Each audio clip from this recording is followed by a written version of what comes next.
So I'm here with Darren Palmer, designer, writer and TV celebrity for Mummy's Wish, which is a charity that supports mums with cancer. Darren, you weren't always in interior design. Can you tell us a little bit about how you got into it? I can tell you a lot, but I'll try and condense it. I basically, as soon as I knew that people worked for a living, I wanted to make houses. That's what I had in my head as a kid. And I thought that probably meant being an architect. And then I realised through high school that I didn't work hard enough and I didn't get good enough grades. So I went actually into graphic design and then did very well at that. My career was quite swift. So then I started my own graphic design company.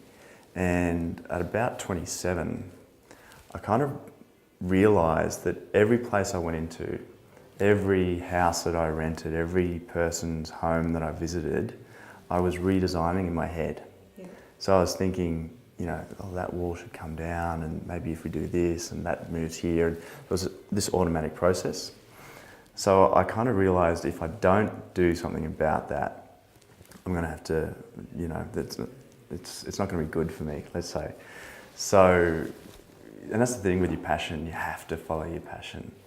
And so I made a decision to transition from my own business in graphic design to my own business in interior design.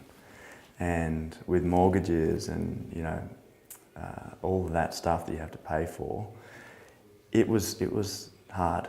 I had to really sort of take a dip in my income, which was quite good. And it was a gamble. It was a big, big gamble. But here we are. You've done it. I did it. So Darren, we've got some questions from some mums that are in our audience. And Elizabeth wanted to know who inspired you to go into interior design. It's really interesting, that question. I only realised really recently, this is a funny, sort of sounds a bit like I'm name dropping, but I went to New York in 2004 and I spent Christmas 2004 in the Hamptons with a friend of mine who sort of bought and sold houses in the Hamptons. So I was in this big 5-bedroom mansion and East Hampton, and I was like, wow, this is a really cool thing to do. I want to do this. And I only just remembered that recently. I was like, oh gosh, Tim really inspired me to have that objective, because what I really love is making potential from something that has it but hasn't realised it. So he was probably the first thing that made me think, oh, this would be really fun to do. And then I've got a dear friend of mine who's also mentored me at the beginning of my career, called Dane Van Bree, and he's pretty much, he does a similar work to me, but much better. He's way better at it than I am. And so I learnt a lot from him at the beginning. So the two of them really inspired me. There are a few designers out there that inspire me. Christian Liag, his work is beautiful. It's sophisticated and pared back.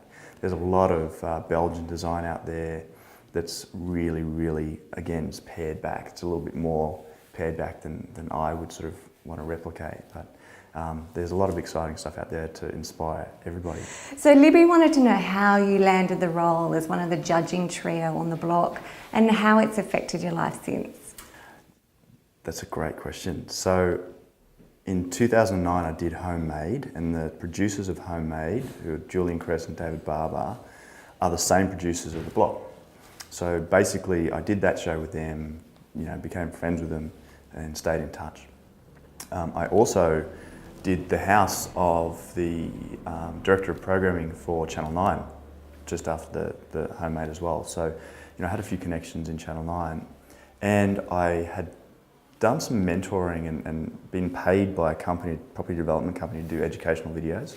So I did a lot of practice in front of the camera, which, working in front of the camera, that's what you need. You need to feel really comfortable with it. You need to kind of just forget there's a camera there and there's just some camera guy that you can talk to. It's a real simple change in your head, but it's quite daunting for some people. So it's that practice really helped.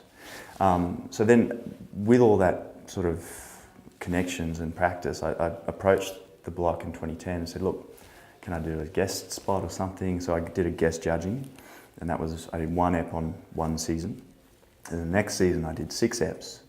And then the next season I was a full-time judge. So, I did something right. So clearly you have your own style, but what do you think your interior design signature that you leave in every client's home is? I think my work is sophisticated and luxurious, but it's also achievable and it's comfortable. And I think, there's this great quote from Coco Chanel that says, luxury is not luxury unless it's comfortable, or something like that, to paraphrase. So, and that really strikes a chord with me. There's no point having something that's pristine and beautiful that you can't live in. So, my ethos is look at your lifestyle, look at the geography of the location, look how you live in it and who needs to live in it with you, and what are the requirements for a home so that they're comfortable in it, in terms of not being fussy with things, not having to, like for example, I've got 3 dogs, a cat and a 4.5-year-old, and my house is sort of just, it's a free zone. Like, we're not fussy about the dogs getting on the furniture and stuff because I've designed it around that. I can spray and wipe things, So that's the idea. I think the idea is to fit things to suit people, and that's what really good bespoke design is about. So most of us here have kids, and it's all about having a really functional home with great design. What do you think the trends that are coming through in the next couple of years are, and how do we use those in our homes? From what I've seen, a lot of the trends are just coming out right now from Milan and from the kitchen fair and from the furniture fair, and it all just happened last month. And that's going to come out in magazines, and there's talks being done at the moment. So I'm not really abreast of everything, but from what I'm seeing, it's all about low reflective surfaces, so matte, thin lines, and there's I think going to be 2 sort of ways to go about things: very low detailing, or really high amounts of detailing and patterning. So I think there's experimentation is the key. I think what we're seeing more and more of is new and interesting approaches to things. The upholstery getting more gregarious, things being just more adventurous generally and more diverse. So it's much harder, I think, to define specific trends. I think the trend really is individuality. It's like Louis Vuitton, for example, have been replicated so much that what they do now is monogram bags specifically for owners. So that sort of limits replication. So it's all about that level of bespoke customization. So I read once that you said a room without a rug is like an outfit without shoes. Sue wants to know how to choose a great rug. That's a really profound statement. I love that. I can't believe that came out of my mouth. Who knows what comes out sometimes. I'm often surprised. How do you choose a good rug? Okay, so it's all about usability and appropriateness to your lifestyle. So, you need to make sure you choose the material that's going to suit the wear and tear that you need. I reckon, as long as it fits in the room, it's the right size. So go as big as you can to basically give your furniture an island to sit on. So you want every piece, so say you've got 2 occasional chairs, an ottoman and a sofa and a coffee table.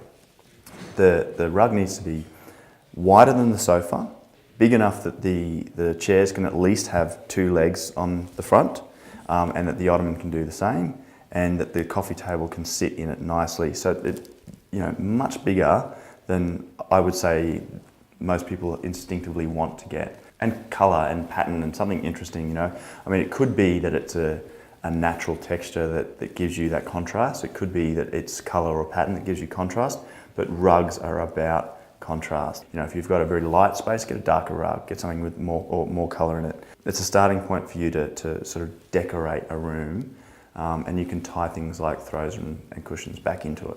Look, we've all got those sentimental little pieces that, we want to include in our homes. But Rebecca wants to know how we incorporate those into our spaces without it looking too cluttered or kitsch. Yeah, The answer is a vignette. So a vignette is a picture. It's a setup for what could be a picture. So if you think of your entrance console table, for example, it could be that there's an artwork above that. There's a lamp. There's a stack of books. There's a little plant or bunch of flowers or something. Some objects that are meaningful to you, and a candle. Like those things sort of all group together so that you've got a variation in height and texture and colour. That will give meaning to something that has meaning to you. But if you just get the one object and put it on a table, and get another one and put it on another table, or get a whole clutter of them together, it's just going to look like mess. So the idea is to give objects purpose, give them something that they belong to, so that it tells a story together, and that if you were to sit back with your iPhone and just take a snap of it, it would look like a beautiful picture that you can put in a magazine. So that's what to aim for.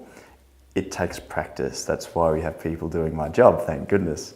But look at magazines if you want to learn how to do that. Look at magazines, look at the shoots, look at the shots that are close-ups of things like side tables or console tables, and see how they've styled things, and look at the elements in there and the sort of the way that they're arranged. Better yet, buy my book that's coming out in September. Nice plug. There's a whole segment in there about that. And I mean, that'd be great for any room. But Melinda wants to know, what are great accessories for like a kitchen and a dining room? Kitchens are probably the hardest ones to style. I actually see a lot of great styling on the block. The kitchen styling on the block is generally very good. So it's about having, like I saw one that was a really great rustic sort of African carved wooden bowl with lots of sort of root vegetables and stuff in it with bits of colour, and it could be potatoes and onions and stuff like that, and some really organic looking carrots and things like that you actually use in a kitchen. Things like herbs even that are potted. It needs to be appropriate to the use of the space. So if you are styling, you obviously wouldn't style in throws and cushions in a kitchen, because a kitchen is a utility space. So it's got a function. So look at the function of the kitchen, look at the things that are beautiful to add into that have a function in the kitchen, and then create a little vignette around them. But if you want pop and colour and interest, books, bar stools, it could be even countertop appliances if they're beautiful, like a good mix master or something like that could be cool. But plants, something growing. And this day is all about Mummy's wish. As a parent, what do you wish for your son Hugo? That's a big one, isn't it? I wish that he grows up, finds his passion, excels at whatever it is, and finds joy in it, and has the same sort of joy in a happy relationship that I have, and whatever else is fine. I just want him to be happy and fulfilled in whatever he chooses.